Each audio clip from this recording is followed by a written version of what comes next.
Hello दोस्तों, welcome to let's crack it. और इस वीडियो के अंदर हम डिस्कस करने वाले हैं एक बहुत ही इंपॉर्टेंट एग्रीमेंट के बारे में जो कि हुआ जापान के बीच और ऑस्ट्रेलिया के बीच।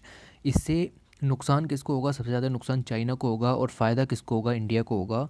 क्यों होगा ये सब कुछ जानेंगे। एग्रीमेंट का नाम है रेसिप्रोकल एक्सिस एग्रीमेंट। क्या होता है इस एग्रीमेंट के अंदर?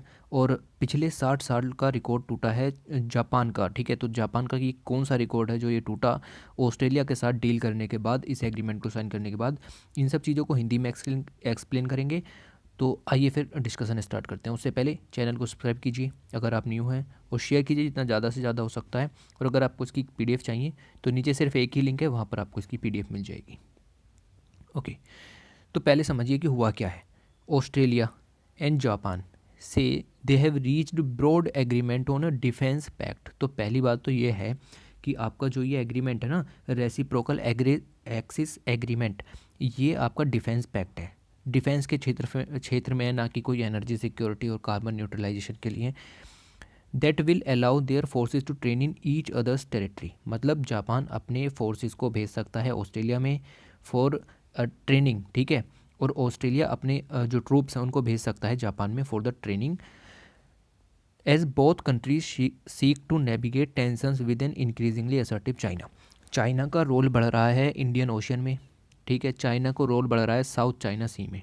साउथ चाइना सी में जापान की भी यहाँ पर जो है प्रेजेंस रहती है, और जो इंडियन ओशन है वहाँ पर ऑस्ट्रेलिया की प्रेजेंस रहती है।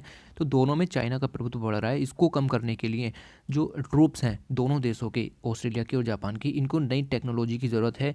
नए तरह के पैतरे इनको आने चाहिए। इनकी ट्रेनिंग जो है नेशनल लेवल पर ही जो सीमित थी, अब ये ट्रेनिंग इंटरनेशनल लेवल पर होगी। जापान अपने ट्रूप्स ऑस्ट्रेलिया में भेजेगा, ऑस्ट्रेलिया अपने ट्रूप्स जापान में भेजेगा। Okay, once it is finalised then approved by Japan parliament. अगर इसको एक बार फाइनल हो गया और जापान की पार्लियामेंट ने अप्रूव कर दिया, तो the agreement will mark the first time in 60 years that Tokyo has approved a deal permitting foreign troops to operate it soil.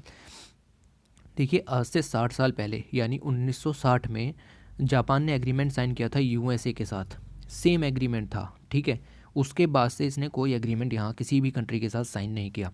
1960 के बाद 2020 में ऑस्ट्रेलिया के साथ फॉरेन ट्रूप्स को अपनी कंट्री से ऑपरेट करने का ये जो एग्रीमेंट है ये साइन हुआ है, और 60 साल के बाद ये हुआ है। तो ऐसा रिकॉर्ड ये यहाँ पर बना है, ठीक है।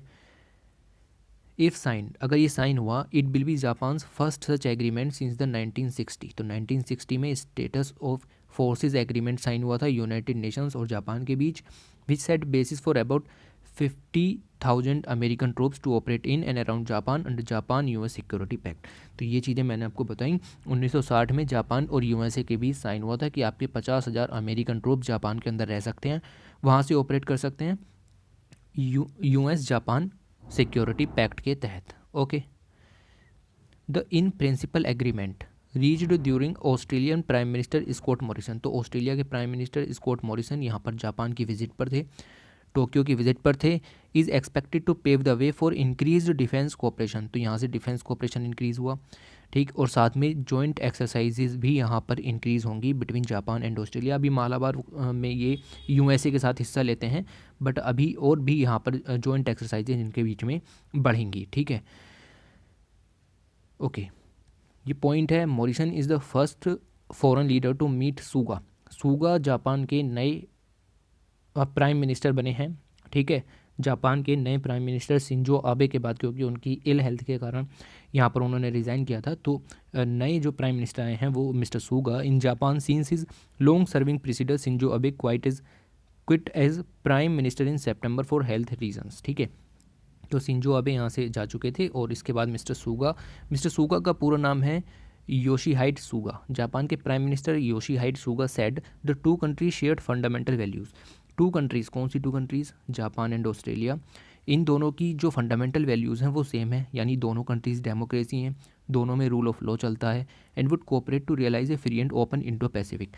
तो इंडो और पैसिफिक दोनों ओशियंस में चाइना की प्रभुत्ता को समाप्त करने के लिए यहाँ पर फ्री एंड ओपन कोऑपरेशन बहुत ज़्यादा ज़रूरी है, ठीक है। मतलब देखिए आप कि स्ट्रिंग ऑफ पेल्स के जरिए, फिर हम्बन टोटा वगैरह, इतने सारे पोर्ट यहाँ पर चाइना ने इंडियन ओशन में ले रखे हैं, और साउथ चाइना सी में हर किसी देश के साथ जो वाटर टेरिटरी है उसके ऊपर यहाँ चाइना की लड़ाई है, उस सबको यहाँ पर कंट्रोल करना है।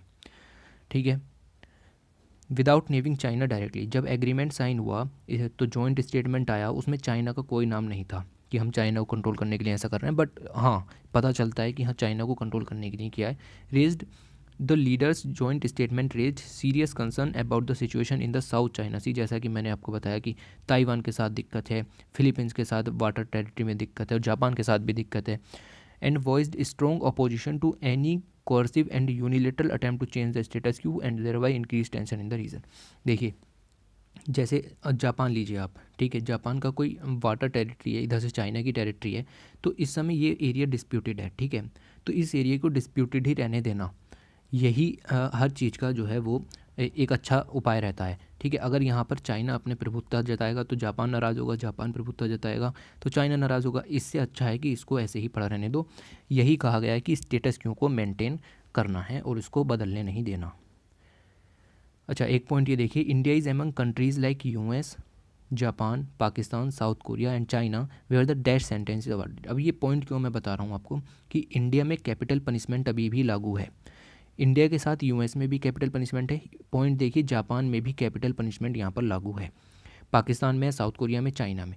तो जापान का यहाँ पर इंपॉर्टेंस ये देखिए, जापान का जो जस्टिस सिस्टम है वो रिटेन्स करता है कैपिटल पनिशमेंट को for cases for multiple murders और एग्रावेट सिंगल मर्डर्स। अगर आप मल्टीपल मर्डर करते हो और सिंगल मर्डर करते हो जो कि बहुत ही हीनियस है, तो फिर आपको वहाँ पर कैपिटल पनिशमेंट दी जाएगी जापान के अंदर। तो क्या है, यूएस के जो ट्रूप्स हैं वो जापान के अंदर आए 1960 में, अब ऑस्ट्रेलिया के ट्रूप 2020 में आएंगे। ठीक है, तो यहाँ पर बीच में 2013 में एक जो ये एग्रीमेंट है ना आपका, रेसिप्रोकल एक्सेस एग्रीमेंट, इसके ऊपर बातचीत शुरू हुई थी। किसके बीच? जापान के और ऑस्ट्रेलिया के बीच। बट ये बातचीत 6 साल तक, 7 साल तक ऐसे ही पड़ी रही। किस चीज़ के लिए? कि जापान के अंदर जो है वो कैपिटल पनिशमेंट है, अगर ऑस्ट्रेलिया के किसी ट्रूप ने वहाँ पर कुछ ऐसा क्राइम कर दिया जो कि कैपिटल पनिशमेंट जो है प्रोवाइड करता है, तो फिर वहाँ पर दिक्कत हो जाएगी। इसीलिए ट्रूप्स को अभी तक नहीं भेजा गया था और जापान भी इस तरह का कोई एग्रीमेंट करते हुए डर रहा था। ठीक है, तो ये कैपिटल पनिशमेंट का इशू यहाँ पर आ जाता है। जापान का जो कैपिटल पनिशमेंट सिस्टम है वो काफ़ी ज़्यादा हार्श है और ऑस्ट्रेलियन ट्रूप्स को यही जो है वो दिक्कत खल रही है कि अगर वहाँ पर कुछ भी क्राइम हुआ और वो अंडर आता है कैपिटल पनिशमेंट के, तो फिर दिक्कत हो जानी है। ठीक, तो ये छोटा सा पॉइंट लास्ट में था। ठीक, इंडिया में डेथ सेंटेंस प्रिवेल है, ये भी आप याद रखना। ओके, तो ये था पूरा इशू, ये था आपका रेसिप्रोकल एक्सेस एग्रीमेंट। इसके अलावा आपको इसमें कुछ जानने की ज़रूरत नहीं है। पिछले 60 साल में यूएसए के साथ और सिर्फ आपका ऑस्ट्रेलिया के साथ ये एग्रीमेंट साइन हुआ है। अच्छा देखिए, नुकसान चाइना को होगा क्योंकि अब एक एग्रीमेंट और साइन हुआ है, तो ऑब्वियसली चाइना को टारगेट करने के लिए हुआ है और इंडिया को इससे फ़ायदा होगा कि जो इंडियन ओशियन है उसमें ऑस्ट्रेलिया और जापान मिलकर के कुछ कर रहे हैं, यानी सुरक्षा मजबूत रहेगी। ठीक है, तो इस वीडियो के अंदर इतना ही डिस्कस करेंगे। बताइए वीडियो कैसी लगी, कमेंट करके बताइए और thanks for watching, take care.